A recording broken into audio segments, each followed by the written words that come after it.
Welcome back to Outlaw Reviews. Let's open up and install another ceiling fan.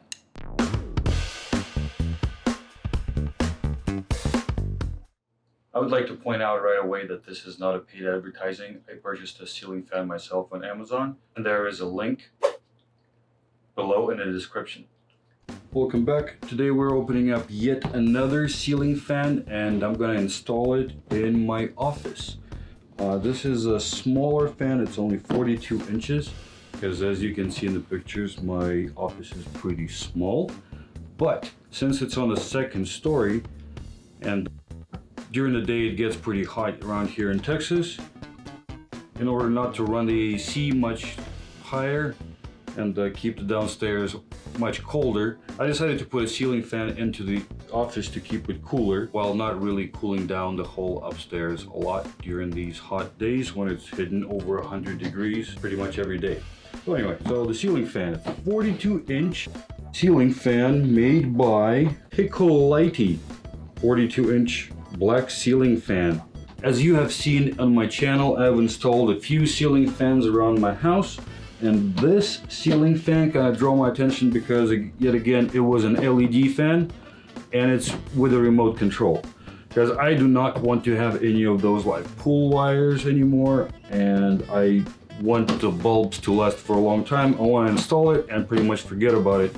So if I ever need to turn it on, I just click the remote and I am rolling. All right, so let's open this up and see how it compares to the other ceiling fans. As you have seen, the last two ceiling fans that I installed, they were made by two different companies. One was a Fanimation airdrop, and the other one was a Westinghouse Haley. Those two ceiling fans, they both had their positives and negatives to them. But let's see what comes up in this. I don't know why, like all of these boxes, they always have this one piece of paper. What is the purpose of it? I really don't know. Instruction manual, we'll look at it in a second. So we have the blades. So this is not a laminate or anything. This is just straight up plastic, which I think might be really good. Ooh, I have a feeling that this is going to be really, really interesting to look at. Because as you know, when you purchase a ceiling fan, a lot of times you have no idea how to mount it. So I would usually go to YouTube to look for somebody doing this, or I would make a video of it as a result when I couldn't find it. But anyway, so this blade, it's all just solid plastic and it's pretty light. It's not as light as the Westinghouse and the Fanimation ones, because this is maybe plastic, but since this blade is so short, I'm thinking this is not going to be a problem for this unit. So there are three blades. Moving on into the box, batteries, screws, and a bunch more screws and wire nuts. This is a canopy cover and the mounting plate that goes into the ceiling. Looks like this is a bowl design, so it's going to be hanging below it. It's not fixed. This is exactly what I am talking about. This is that rod that will go in there. As you can see, once I take out this bracket from the inside, this bracket will mount to the ceiling, and from the ceiling it's going to suspend like this, and the fan, the whole assembly, is going to be mounted on this rod. So you see it's kind of moving, so you can adjust it where you need to be. This can be installed in areas where you don't have a level ceiling. If you have an incline, I'll go over the instructions and see what kind of degree it allows for. Here is the main ceiling fan assembly. So this one, as you can see, it will have on the bottom, we'll insert the light bulb. Then we will put this cover on. So, and the blades are going to be sticking out here through these grooves, and it looks like each blade is secured only with one screw that is mounted from the top. I have been looking for the clickable design where the blades would just click in and do not require any screws, or would allow you for the blade to click in and then you just put in some kind of secure bolt from the bottom at the end of the installation. After all the wiring has been secured, the whole light is all in place, then I want to mount the blades. I do not want to mount them before, but most of the installation, most of the instructions, for some reason, keep on making them this way. Here is the remote, which will get mounted on the wall next to the regular light switch that is currently controlling the existing light fixture. There are some anchors for it here in the bag, but most likely I wouldn't be using those. Usually the anchors that are supplied with these kind of units are not very high quality, let's put it that way. I much rather use the screw-in types, and I will show you some examples of those. For any kind of mounting installation that I want it to be in place for a long time, I don't want it to get pulled out at the first time somebody pulls on it.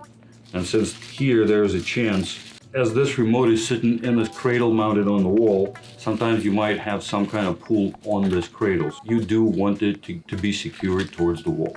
This is the ceiling control unit.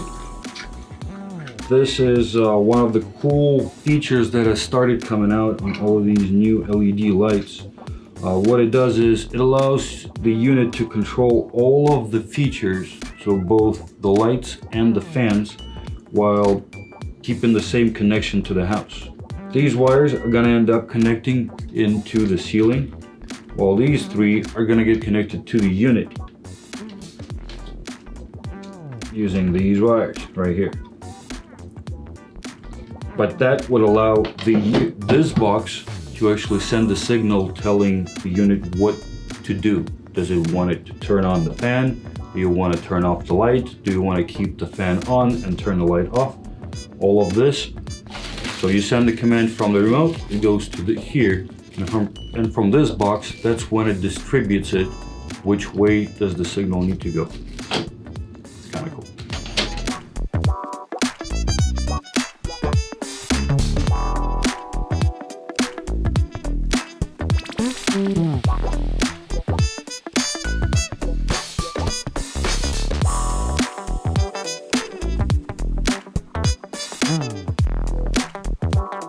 Removing a light, just this easy. So here are the three wires that we'll be connecting to our new fixture. First I have to remove this bracket, and then I'll start mounting up the bolt. This is the moment when I start using electrical screwdrivers, because I have really no idea how long that bolt is, and usually these are pretty long, so it's much easier to use a electrical screwdriver to take it out. That was the length of a bolt. So if you were just screwing it with this thing, it could save me so many times. I just recently purchased this. I've used it on several of my reviews and several of my installations.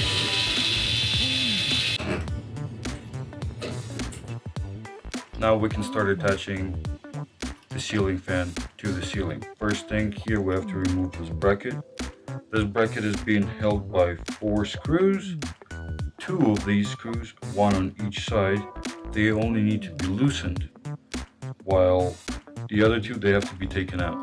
I've seen a lot of these done where the screws are on opposite sides from different directions, and there'll be 4 of them.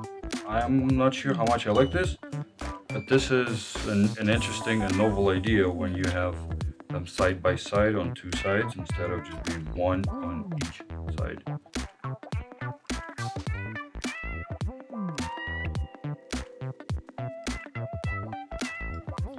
Now we twist, and it came out. Now let's install this into the ceiling, and we'll proceed further.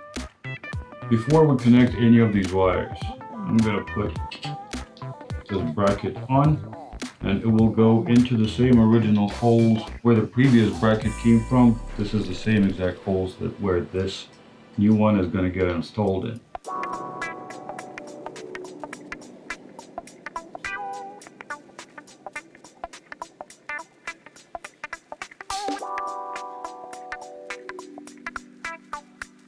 Beautiful.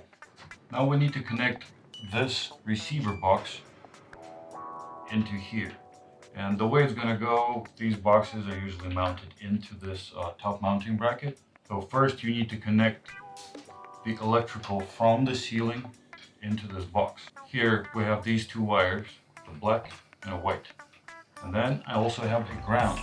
The ground is not getting used yet because it's going to get connected as a loop to the fixture. When it gets connected here, all of the wires from the fixture will go to this side of the remote box.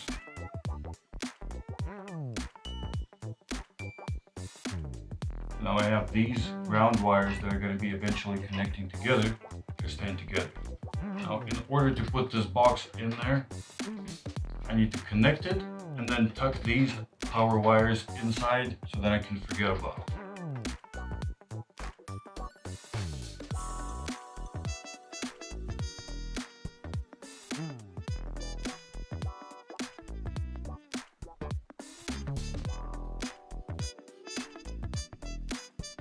Now they are all hidden in there.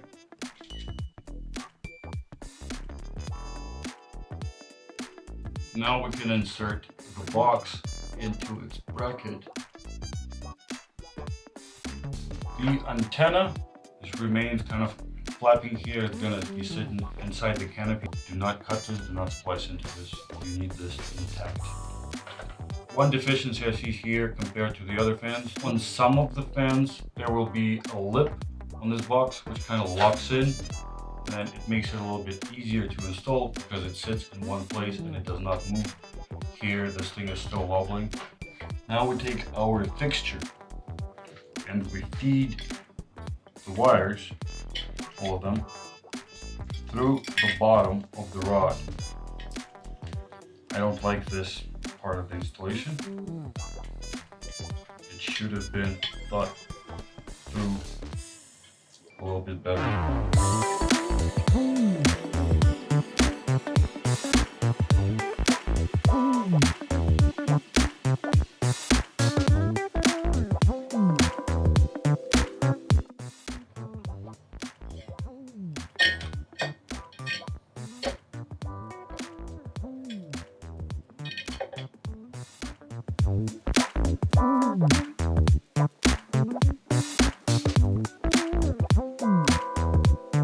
This is the thickness of it, okay? So this will be the ceiling.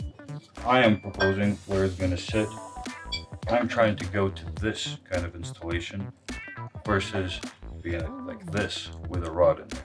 That requires me to remove these 3 screws here on the sides. I like it, they're long screws and I have a washer.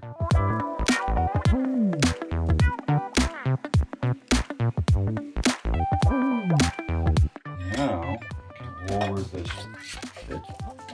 As you can see, these holes, they will line up.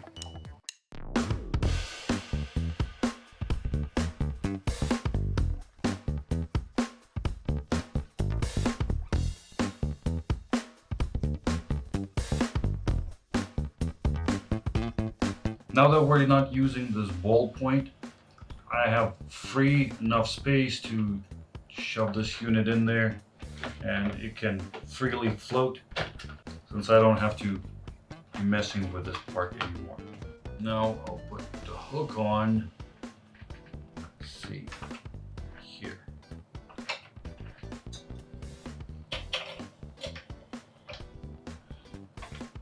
What do you think of that? Now I have all of these wires that I can easily connect. The black will connect it to the black one.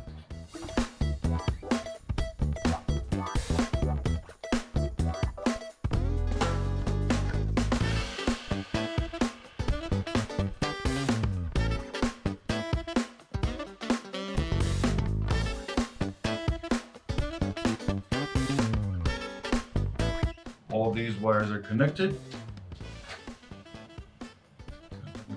Now we have the ground that is coming out of the ceiling and out of here. And I'll connect these. The kit came only with 3 wire nuts, so good thing I had another. This technically should be it. Now I will be able to lift these points here over this bracket. As you can see, the right screw, we never took it out on both ends. So we just need to line them up. Push the washers out so they're going on the outside of the fixture. So first, I'll take off my trusty hook, which was very useful. Now I can just start folding all of these wires inside the canopy.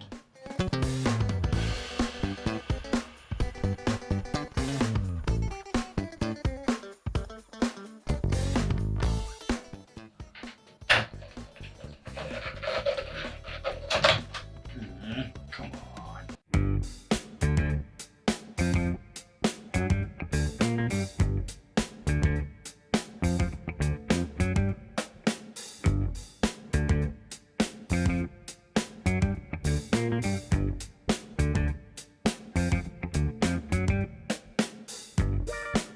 To test it out, I'm gonna put in the light bulb and then power on the light to make sure that it's working properly. Quite frequently these light bases are bent, so you need to just kind of unbend them and get the light bulbs away from wires where they would be immediately touching something and heating it up. Plus, if you have multiple light bulbs in there, they might be kind of misaligned and looking just kind of sideways and getting in each other's way. You just kind of unbend them. Alright, the light works. So now these blades, they insert. Just have to figure out like which way they go in. They should click in, and then we put this one screw from the top.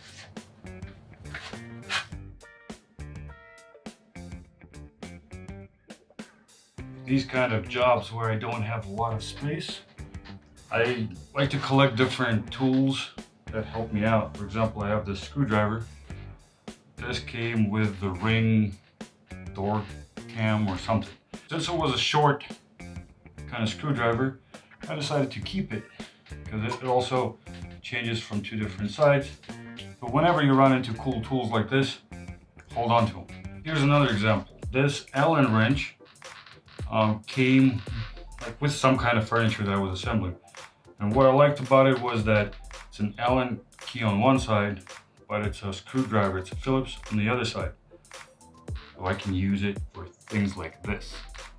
Or I can use it somewhere where it's a very small space that I'm dealing with.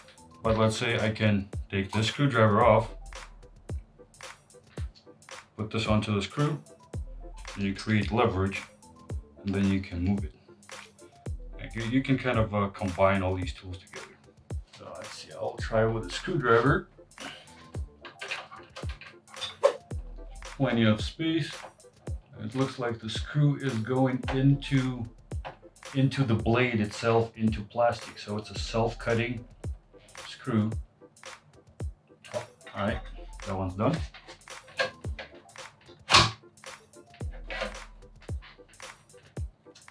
Clicking blades. If you've seen any of my previous videos, that is one of my favorite things. And these do click in. I guess they couldn't get away with not putting any more screws in it and not creating this additional hassle.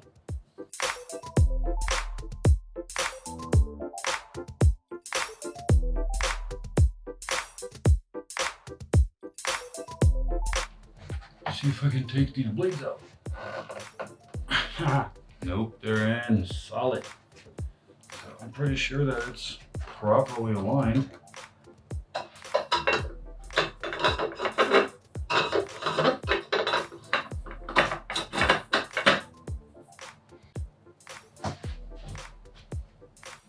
Now the remote control. Okay, do we have power on or off? Go with 3 blades. I'm guessing this is the slowest. Go with 4 blades. Creates a really nice breeze. I don't think that I would even want anything higher than this. Let's go for the 4th. So it has 5 blades. Just quite a bit of airflow. And the unit is steady, as you can see. There's a little bit of vibration passing through. The middle setting is the best, I think, for the small room, and it's much quieter, but still it creates quite a bit of downforce. I'll keep mine on constantly, let's say on the lowest setting. And I will turn off the light. Now let's close out this installation and let's talk about what is good and what is bad. As you have seen, it is pretty easy to install when it is close mount. If this was a down rod installation, then it would be a little bit trickier because you have to run the wires all the way through the pipe and then hold it suspended while you're hanging it up there. This close mount installation works really well when you're using the trick that I showed you with the hook. If you have seen my other video, you would have heard me discussing clickable blades. The other last 3 ceiling fans that I installed, they did not have those clickable blades. But I was always trying to find one that did, and I finally did. This ceiling fan does have clickable blades, but they do still require a screw that has to attach from the top. When you're doing a close mount installation, you don't really have that much space to play with out there, and those holes, they don't really align all that well because you have to hit that one small spot and it's in plastic, so you can't really just try to make another hole somewhere nearby. So you have to really play with it and align. If the screw securing the blade was from the bottom, this would have been ideal. This would have elevated my fan, in my eyes, way high. Some of the other holes did not line up really well, especially at the top of the base, where you have those 4 screws that you have to connect in order to secure the whole assembly up to the ceiling.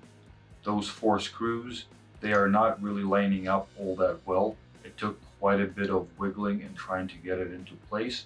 I think if the material of that bracket on top was a little bit harder, because it's kind of soft and it can bend as you are going over those screws if you are moving it around. So be careful not to bend those L-shaped pieces. The instructions provided with the package were, I would say, poorly written. So the previous experience of hanging up different types of ceiling fans with different types of mounts really helped. If you are experienced, I would say that the total time required to install this ceiling fan is about 30 minutes. And that would include the removal of the old fixture. If you are using a down rod, then this installation can take, I would say, up to an hour. So now the question is, would I buy this fan again if I had to do it all over again? The answer is yes, I would. It works, it looks great, but only the time will tell, because those motors, they can give out at any minute.